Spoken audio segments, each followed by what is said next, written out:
It's been 19 years, but the symbol remains. A review of the new Blue Oyster Cult album coming up.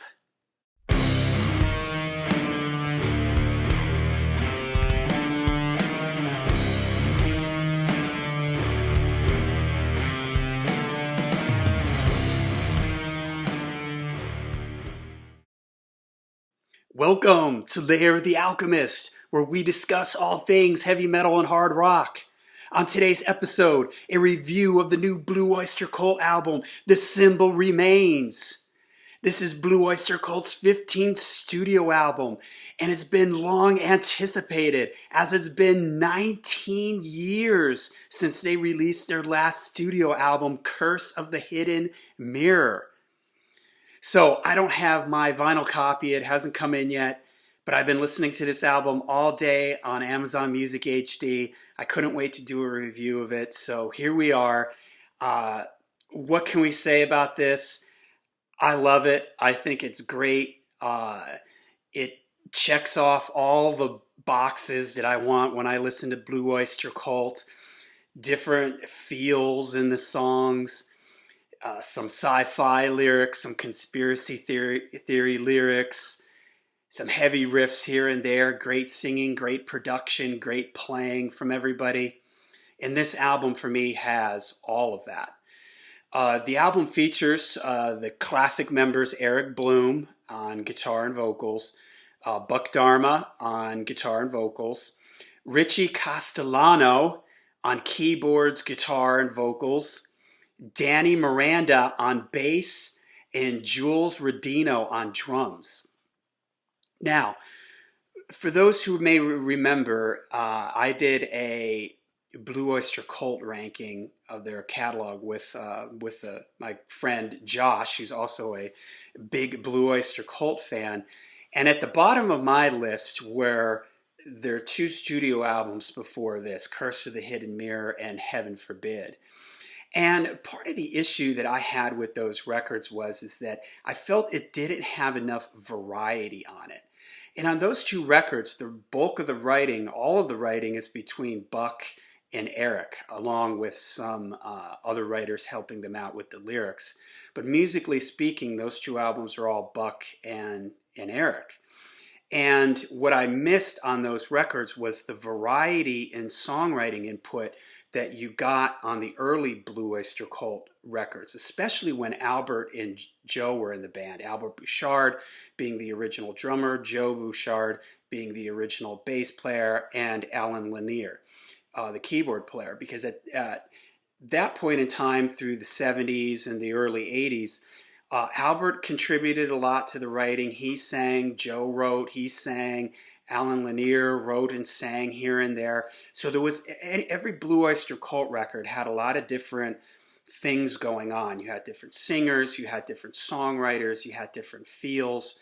So that's kind of what I missed on the two studio albums before this. But for me, on this record, it has that. And a lot of that has to do with Richie Castellano. He really adds a lot to this album.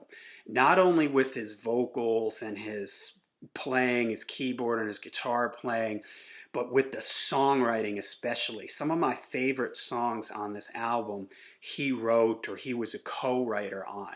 So he adds a lot to this album in my opinion. You also have a song that's written by Jules Rodino on the album too, so that adds a little bit of flavor too. Richie sings on a couple songs like I mentioned, and of course you have Eric and Buck singing on those songs. Eric sounds great on this album. Buck sounds great. Richie sounds great. So all the vocals on the record are great. There's tons of backup vocals, which you expect from Blue Oyster, like classic Blue Oyster Cult. Sounds fantastic. The album was produced by Eric, Buck, and Richie, and it sounds great. You can hear everything. It's nice and warm and organic sounding. You've heard me on the channel here before complain about records that are too loud, lack of dynamic range, the loudness wars.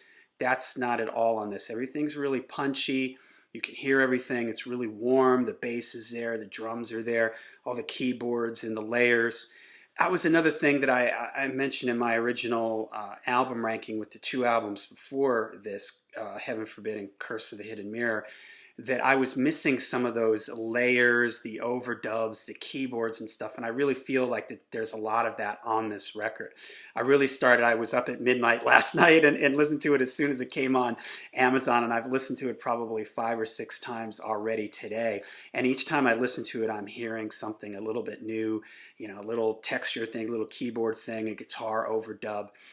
And it's great because a lot of the album feels like it could be from the classic era. I'm thinking like Cultosaurus Erectus, that era. Some of the songs feel like they could be from there. Some of them feel like they could be from like maybe more the Club Ninja era. And I do like that record. I know that there's some people that don't like Club Ninja. I like Club Ninja, so that's a compliment.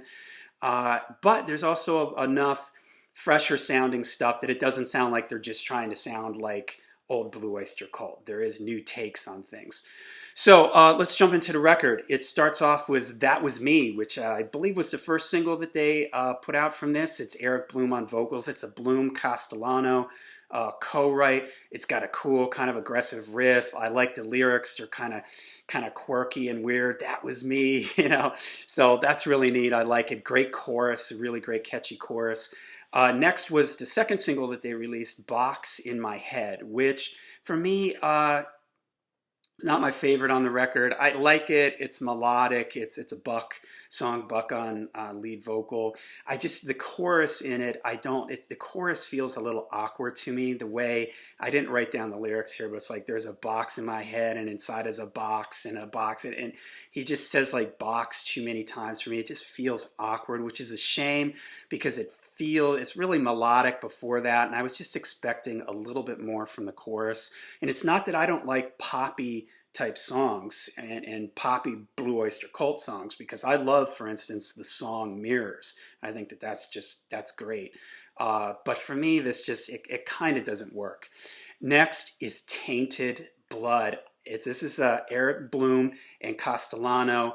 Eric Bloom on the vocals, and Richie Castellano wrote it, and it is just, I love this song. It is great. From the minute I heard it, it's got a great kind of groove to it, sort of a mid-tempo groove, but it builds just fantastically into the chorus, the chorus in this is just great.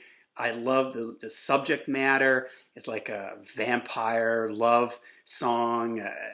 Can't be with the person, and I love it. Again, that to me checks off like a Blue Oyster Cult lyrical box for me, sort of the horror sci-fi thing. Like they had the song Nostradamus.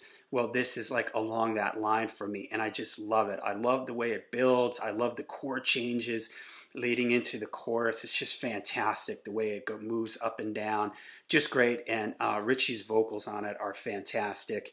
Just really well produced too. Again, it's just the song, like when it comes chorus time, just really builds and lifts up really nicely. Nightmare Epiphany, another Buck song. It's a fun song. Edge of the World, another one of my favorite ones. This is a Richie Castellano again, the songwriting. Eric on the vocals, and I love the lyrics. This goes back to what I said with Tainted Blood, sort of classic Blue Oyster Cult, vampires and that. Well, here, it's the whole conspiracy theories, sci-fi, UFO thing, and I love it. It takes me back to like ETI or Take Me Away.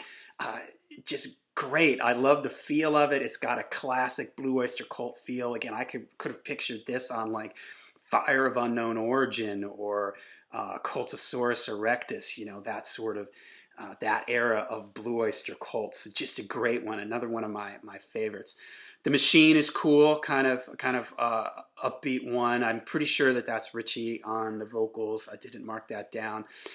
Return of Saint Cecilia is one that I really like also. It's an upbeat one that sounds like it could have been on one of the early like black and white era Blue Oyster Cult albums. Castellano, again, songwriting. This is, again, I like pretty much everything that he wrote on this album. Some of them isn't my favorite stuff. And it has Richard Meltzer on it as a writing credit. Now, I don't have my vinyl record to dig deeper, but Richard Meltzer was involved in writing a lot of the lyrics for early Blue Oyster Cult. So maybe that's why this feels like something that could have been on like Tyranny and Mutation or even Secret Treaties, one of my favorite Blue Oyster Cult albums. Stand and Fight is a cool one. Bloom Castellano, again, he's in on the writing here. Eric Bloom on the vocals. Kind of this one has it almost sounds like it could have been a Metallica Black album era song. It's got this really like metal like riff to it, and it's got a cool like heavy feel to it. There's actually quite a few songs on here that have a nice thick heavy sound to them, like Tainted Blood has that, Edge of the World has that. There's sort of The Machine, and this one, Stand and Fight. Florida Man, it's a buck number, and it's a fun one. Kind of reminds me of Harvest Moon a little bit, so maybe thinking back to the last like two albums that they did. It's a fun one. I live in Florida, so it makes it maybe extra funny. I think Buck lives in Florida too. I've heard that. I think he lives in the Tampa area, so maybe that's where that came from. But can't wait to see them live in Florida. I'm assuming they've got to play this song, so that's a fun one. And then maybe my favorite one on the album, The Alchemist. And hey, it's just not because my channel is named Lair the Alchemist. This is a great song. And guess who wrote it? Richie Castellano.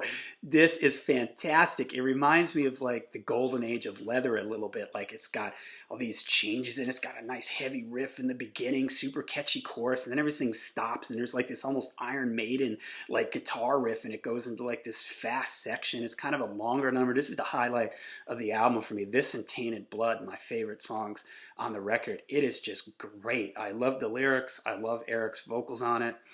Fantastic. Secret Road, a buck number, kind of mid-tempo, has kind of a Club Ninja era feel to it for me. Some really great, reminds me of that Club Ninja era because Buck sort of stretches out on the end of it, a little bit like a Shooting Shark kind of guitar solo vibe to it, which I think is really cool.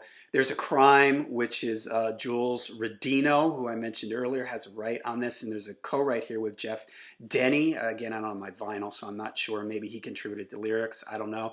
But it's a fun, aggressive one that, you know, again, maybe you would have heard on, I keep coming back to Cultosaurus Erectus. That's the album that this album makes me think of the most. And then the last song on the record, Fight. It's another buck one. It's a nice melodic. It's got some really nice changes. It's a great chorus, a great guitar playing.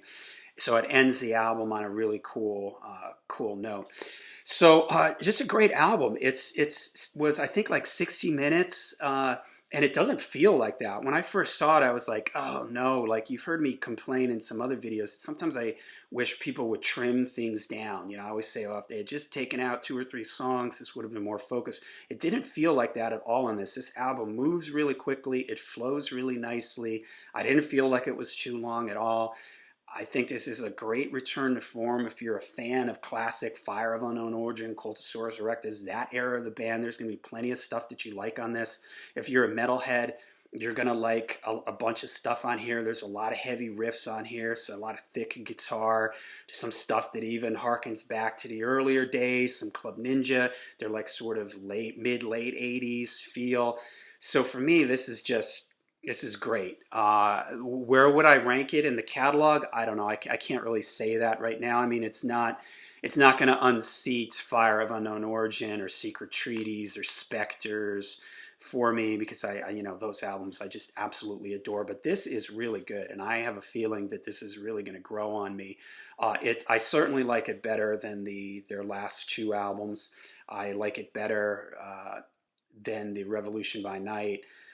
And like I said, every time I listen to it, I kind of like it a little bit more. The mix is fantastic. So great return here for Blue Oyster Cult. Shout out to them for putting out such a great album at this stage in their career. So nice to see.